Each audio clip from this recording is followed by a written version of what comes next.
Hey guys, welcome to the worst day of my career so far. My voice is finished, so just ignore that. But the first client of the day showed up just booking for buyer, but actually needed to soak off. I tried to be accommodating for everyone. She was a new client, so I thought, let me just do it. She said it was buyer. It in fact was not buyer. It was hard gel, and you can't soak off hard gel. My drill died on me, guys. Literally 2 nails into the appointment. So I had to hand file off everything. My lady Susie, count your days, by the way. I had to cancel my 11:30 appointment, which I hate doing. I hate cancelling people. It's like the worst thing I could do. I don't do it. I've never really done it before. I hate doing it. Then I was just behind the rest of the day. I was panicking. Like, I had to get my dad to run me to Argos to get a new drill because otherwise no one would have had their nails done that day, which is impossible because all my clients had flights to catch or things to do. So I had to make it work, but it was stressful. Like, well, risky, girl, because then we have to leave our key on there and someone can just skedaddle. Because did you hear about that family in Takanini?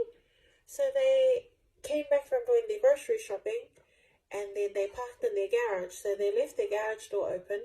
And then they were taking, taking their grocery shopping out of their car into the kitchen. Mm-hmm. They said it was probably less than 2 minutes they came, someone took their car. Oh, so quick. So quick. That's so bad. I know. That's like me at the gas station. Like, as soon as I get out, I always out, lock my car, yeah. Oh, and now New Zealand not safe, eh? Yeah, New Zealand's not. It's these huge. For me, when I go to the gas station, I didn't lock the car. But like anytime when I go inside my car, I only look back to see like someone sit like or hiding behind. Yeah. And then they say you need to do that until the nighttime or the morning because you will don't know. Yeah. People will jump on your car or no. Yeah, every time I drive my car, no matter what, as soon as I get in my car, I lock my doors. Yeah, lock your doors straight away. I always lock my doors. Even if I'm driving by myself, I never wind my windows down all the way. Or maybe I need to learn from you guys. Like, lock your doors. Lock You're just the gonna door. be safe, yeah. And then when I go get gas, because I usually only get gas from where Dorothy is. So whenever I'm going to Dorothy's house, sometimes I'm always with Liam. So I always get my gas when I'm with someone. With someone, right? I never do it by myself. Because in my area, we have a lot of boys on bikes that just run. Yeah, I know. Because like when I still working in Papa Toy Toy, when the way I'm home, oh my god, so many they use the motorbike, and sometimes like they just cut in the front. I'm very scared when I see them. Yeah. So they're on motorbikes and they're on push bikes as well. Yeah. But I think they all belong to the same gang. Yeah. How about if we hit them? What happened? Then they get aggressive and then all that stuff. But usually it's their era. Yeah. So, the last 2 weeks on the Herald, they were talking about how they are doing a crackdown on them now. The police are cracking down on it because because people are sick of it.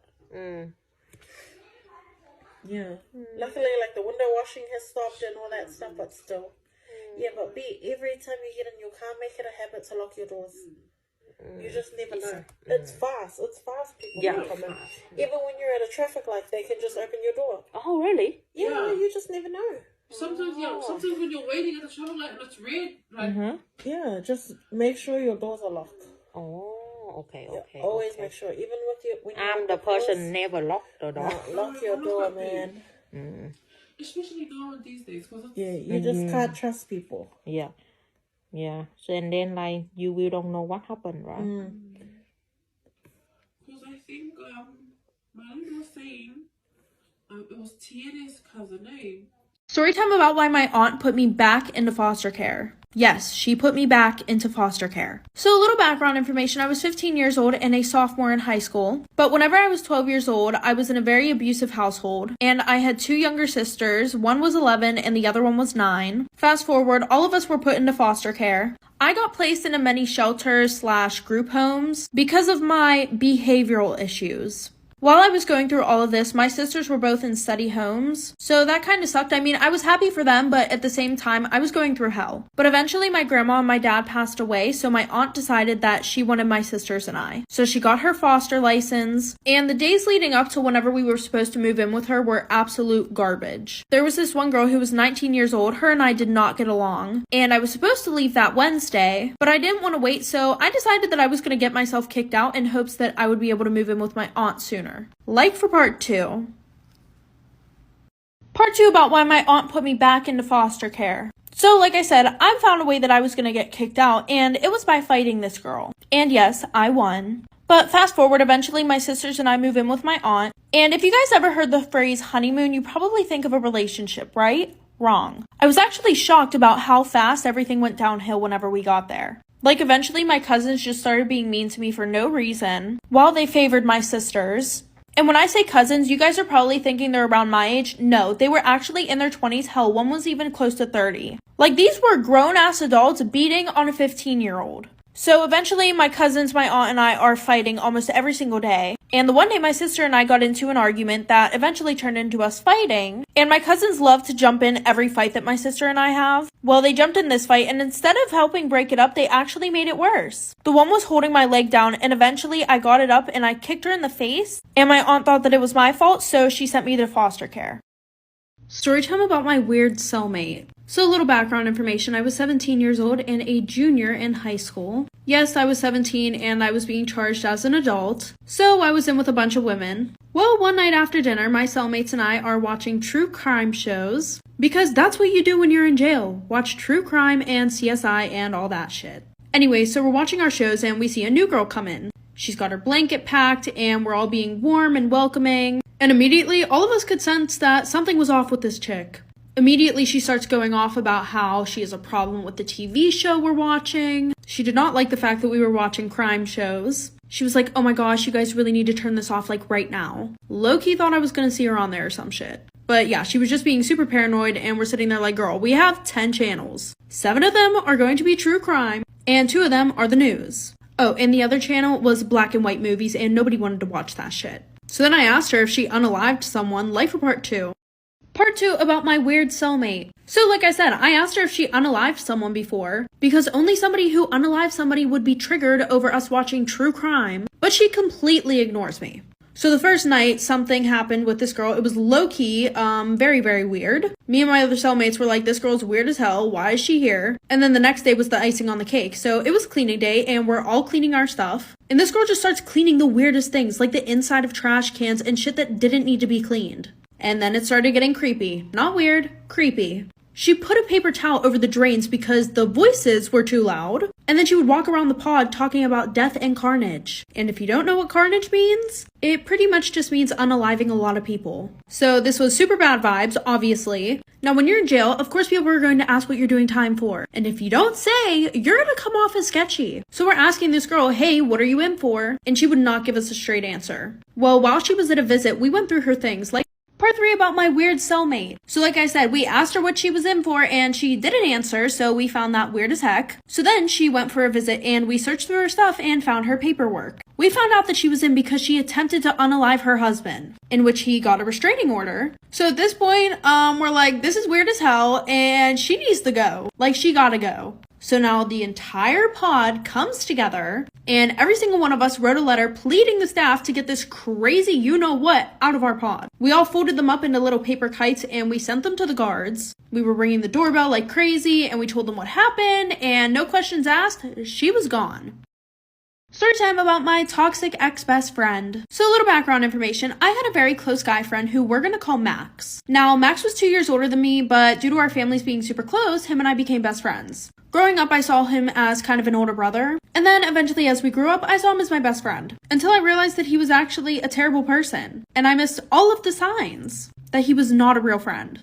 Like 1, our first fight, I told him something that I didn't want anybody else knowing. And what do you know, right after I tell him, my family knows, his family knows, my crush knows, all of our friends know. After this, I probably should have distanced myself, but he apologized and we became friends again. That was sign number 1. Sign number 2, his huge change in attitude. 1 second, he would be extremely rude to me, and then he would be this really sweet and caring guy, and his apologies were the best.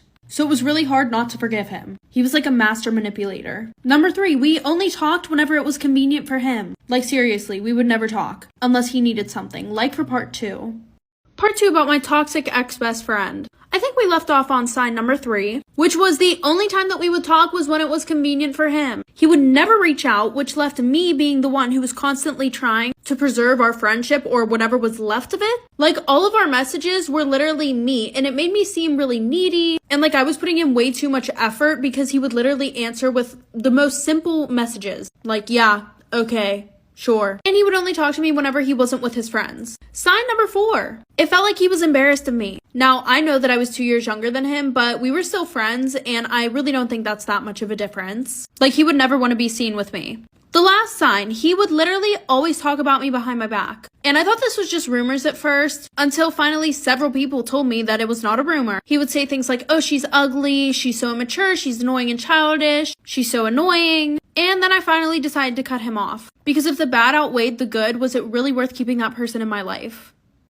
Story time about how my crush sent my nudes to my family and my friends. Disclaimers are not my story time, is not on Instagram. I'm 17 going on 18. I've had the same high school crush since I started high school. He's the most popular boy in school. He's definitely a player. He gets all the girls, but then he pretends to be all innocent and pure. My problem was that I never realized how evil he was. Evil incarnate, like the devil. A little backstory. When I finally grew out of my awkward stage, boys started noticing me more, including the devil. He started trying to sit next to me every single day. At first, I loved this. I mean, hello, he was my crush for 4 years. Slowly but surely, he started talking to me and finally asked me for nudes. Part 2 is up.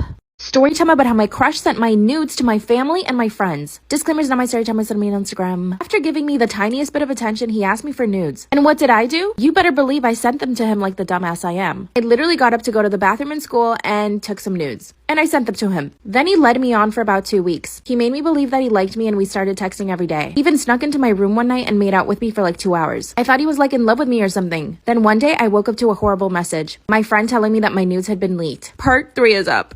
Story time about how my crush sent my nudes to my family and my friends. Disclaimers, not my story time, was that me on Instagram. I woke up to a message from my bestie telling me that someone had sent her my nudes. My stomach instantly dropped and I ran to the bathroom. 2 minutes later, my mom comes running in yelling at me. And my dad right behind her. They start banging on the door while I have diarrhea. They had also received the nudes. Can you imagine being in my place? I was grounded until graduation. My parents even took my phone and computer away from me. I finally got them back 2 days ago. But luckily, my crush was expelled and all his friends left him. I mean, what he did was pretty messed up. My parents are trying to sue his parents because I'm underage. But I still have a crush on him, you guys. I want to text him so bad. What do I do? Am I the asshole for stealing money from my broke-ass boyfriend? Disclaimers, not my story time, was on Instagram. My boyfriend and I have been together for 6 months. When we first met, he got fired from his job, so I decided to start paying for a few things. For example, every time we go to dinner, or sometimes when we go on dates. But it's gotten to the point where I'm literally paying for everything. And now he doesn't even say thank you for it. He just expects it. Every time I tell him to look for a new job, he starts making up excuses. It's like he got comfortable having me pay for everything. One day I went to his wallet and I took out a 20. And then I did it the following week. I used that money to pay for his stuff. Part 2 is up. Am I the asshole for stealing money from my broke-ass boyfriend? Disclaimer, is not my story time, was sitting on Instagram. By the first month, I had stolen $100 from his wallet and he didn't even notice. But because I was paying for everything in the relationship, I was using that money to pay for his half of everything. He just didn't know it. My job was hiring and when I told him to apply, he said no. He said he wasn't in a rush to get a new job. Meanwhile, I'm paying for everything. The worst part is he asked me if he could move in with me because he can't afford his apartment anymore. His parents are not wanting to pay for it. I love him, but I don't know if I should say yes. By the way, I'm still stealing money from his wallet. Should I stop or should I keep going? Or should I break up with him?